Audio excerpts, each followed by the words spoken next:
So like that's why for me, him being in the military, like for me, that was like an ultimate, like, oh, protector, strong, like whatever.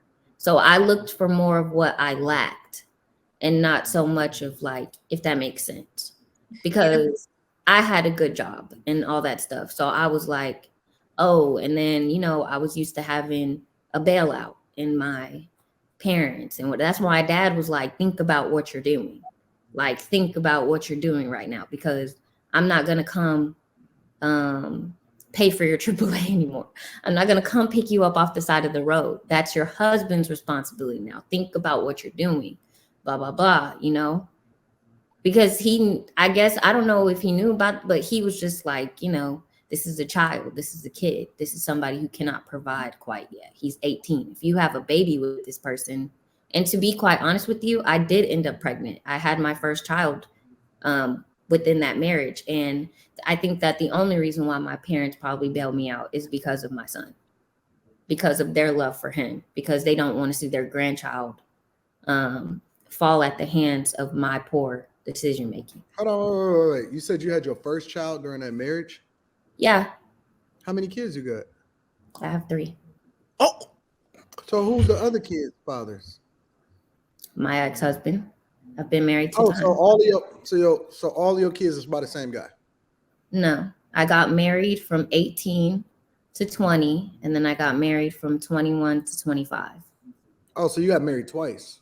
Yes. You heard that one. You heard that one. I should have did what you did. The guy that you married the second time, was he different from the first one, or is like the same type? Yeah, of guy? he was total opposite. He was like 7-8 years my senior. He was a provider, a protector, all those things, but it came with the cost. Like it came with you do what I say so, or I'm gonna make you do what I say so. What the? Can I ask a question, Andy? So you wasn't submissive? Wait. Let me ask her a question. Hold on. Sheba got a question. Go ahead, Sheba. Hey, Andy, so I'm listening very carefully to you. And I don't want to think the wrong thing. I want to ask, were you like a hopeless romantic? Yeah, I definitely was. And the reason I asked you that, because I heard you say, like you had this fantasy about your dad. I wanted him to protect me, and he was doing that from the outside looking in when he's sitting there coaching you. Don't do that. This is not a man. This is a boy, right? That's protection, but maybe not in the way that you needed it. And I also heard you say, I was looking for that. Everything that I did not get, I was looking for that in the 18-year-old, the 18-year-old that you fell in love with. So that's what made me ask that. I don't want you to think I'm just coming up with weird questions out of the blue. No. That's what I'm saying. Yeah, I definitely was that's why I said like delusion. Like I was like, oh, rainbow, sunshine, protector, this and that. And so when I failed the first time with being married, I went the complete opposite. Guys, listen up. As you get older, the best way to continue to look young, exuberant, and vibrant is to continue to take care of your skin. That's why I'm excited to have Teej Hanley as a sponsor of today's video. You heard me talk about them before, and you're going to continue to hear me talk about them because I believe in their products and the positive impact that they have on every man's life. Teej Hanley makes taking care of your skin so easy. They provide you with all the products you need and nothing that you don't. Every box comes with an instruction card that tells you when to use each product, how much to use, and in what order. Lapeef family, I must admit, skincare wasn't always something I always focused on, but since I started using this system, I've seen improvements in the way my skin looks and feels. And you don't have to take my word for it. They have over 5,000 5-star reviews on their website from satisfied customers from around the world. I recommend you start with the level 1 system, which comes with all the basics: a daily face wash, an exfoliating scrub, an AM moisturizer, and a PM moisturizer. In addition to amazing skin, members of Teej Hanley get tons of benefits, including at least 20% off retail price, the ability to customize your box, pause or cancel at any time, and free US shipping. And because Teej Hanley is sponsoring today's video, they're offering my viewers a great deal. Just click that first link in the description and you'll get 30% off the first box plus the free gift. Seriously, that's an amazing deal. Even though it's too early, as I often say, it's never too late. Click that link and get started today. Should you be able to tell your partner everything? The thing we believe in is grace over guilt. Grace over guilt. So what you didn't know before, you couldn't do. But what you know now, you can be more intentional about putting in place. Exactly. And as you two continue to grow and build and form your union even stronger day by day, you'll understand what to share with her and what maybe if you're too hot about it, maybe you're not ready to share it, right? But when you are ready to share it, the good, the bad, and the ugly, that's how you create a bond that is impenetrable by someone else. If we're here working with you and we know all about that, and then she don't, and then 3 months from now we talking about it and she's present, it's like, ha ha, remember when that happened? And she's like, no. You don't want your loved one to be outside of the information and the understanding. You want to be in. Gotcha. And if that's your person, you want them in. You want them to share in those things. That's the point. Is for us to experience and do life together. This is your business is a big part of your life.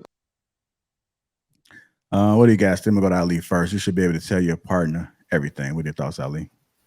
I think depending on the length of the relationship and how long you've known this person and you sustain a relationship of longevity, I think you could be able to say certain things, but I still believe that there's some things that women can't tell a man and some things a man can't tell a woman. There's some things I'm gonna go to my grandfather talked about, my uncle, my aunts, that certain things are meant for certain ears. Everybody, we shouldn't share everything about ourselves to each other. But I think we should tell ourselves about the truth to sustain a healthy relationship. But telling the truth about everything, I think will backfire all the time. Do you think it's a difference between how you're supposed to operate in that sense in a marriage versus just a regular relationship? Of course, definitely. But that's why I say a marriage is something like Anton talked about another panel when he was saying Rita was his friend. I think after like credible relationship, I think he's at a state where you can be friends with someone and tell the truth. But in early initial stages, I think telling the truth to a woman will drastically hurt a man. Certain truths. I want to get to Lady Dad, then Precious. So I think that when you're dating, you're gonna reveal some truth. I don't think you should reveal all of it when you're dating. When you get in a relationship, you start to, reveal some more. But when that person asks you for hand in marriage, reveal it all, because it will come out if you don't. And then when you're married, they're gonna be like, damn, why you didn't tell me that? And then it's gonna be a point where someone's gonna want to not, respect you anymore or be with you anymore because they found out something insane, if there is something insane. So I think that you should be honest and tell your partner everything when you guys are about to get married, before the wedding, all of that. And when you start your marriage, it's just fresh and you respect and trust each other. What do you mean by everything? Everything, like everything. Your past, like life. So secrets maybe you haven't told anyone, your husband, your wife should know that. Your body count? That was about to say. Yes, your body count. All of it. Nobody getting married no more after Nobody getting married ever. Yeah. Well, look, I'm just saying that's what I did. So you saying everything? Everything that's a secret. So secret stuff that you wouldn't tell, let's say a certain type of friend. Like you hold stuff to yourself. So your secrets, I believe you should be able to tell your spouse before you get married. A lot of panties you stole out of Victoria's Secret. What about? Here, I'm gonna go extreme as an example. Don't do it. I'm not going extreme like no crazy. No, I mean it could be crazy, but it depends on how it is that you look at it. What if you did something like you did something illegal, or how extreme? How transparent are you willing to be? Right? What if you did something in your past or whatever? I get you. So I said when the person asks you to marry them, right? That means that you're about to be the person's husband, wife. You should reveal everything. I'm very transparent.